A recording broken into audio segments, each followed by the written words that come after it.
আজকে একটা ছোট্ট মিনি ব্লগ নিয়ে চলে এলাম। তো আজকে কিন্তু আমি দেখাবো আইসক্রিম রেসিপি। তো কী দিয়ে বানাবো তোমাদেরকে বলে দিই।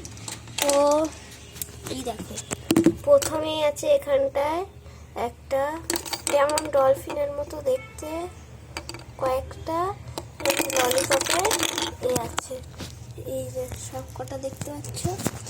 তো আজকে কিন্তু এইগুলোর মধ্যে কিন্তু জুস ভরে তারপরে জল ভরে কিন্তু আইসক্রিম বানিয়ে দেখাবো। তো ভিডিওটা দেখতে থাকো, খুবই ইন্টারেস্টিং হতে চলেছে। আর এর মধ্যে কিন্তু আমি আজকে ব্যবহার করব এই গ্রিন কালারটা, ঠিক আছে? দেখতে থাকো। আর একটাতে কিন্তু দেবো জল, এইটাতে দেবো, ঠিক আছে? তো দেখতে থাকো, এর মধ্যে ভরে দিয়ে তোমাদের সঙ্গে দেখা হচ্ছে। তো দেখো গাইস, আমি কিন্তু এর মধ্যে লিকুইডগুলোকে ভরে নিয়েছি, যেমন যেমন কালার ভরেছিলাম তেমনই আছে। তো একটাতে কিন্তু দিয়েছি মাজা, এটাতে গ্রিন কালারটাতে আছে কিন্তু মাজা। আর আরেকটাতে যেটা আছে ওটা হচ্ছে জল, দেখতেই পাচ্ছ।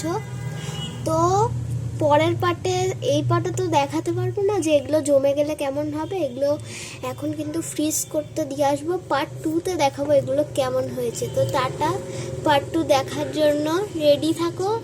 পরের পার্টি কিন্তু এগুলোর ফ্রিজ আর টেস্টটা কেমন লাগছে সেগুলোও কিন্তু সব দেখাবো। Tata, bye bye.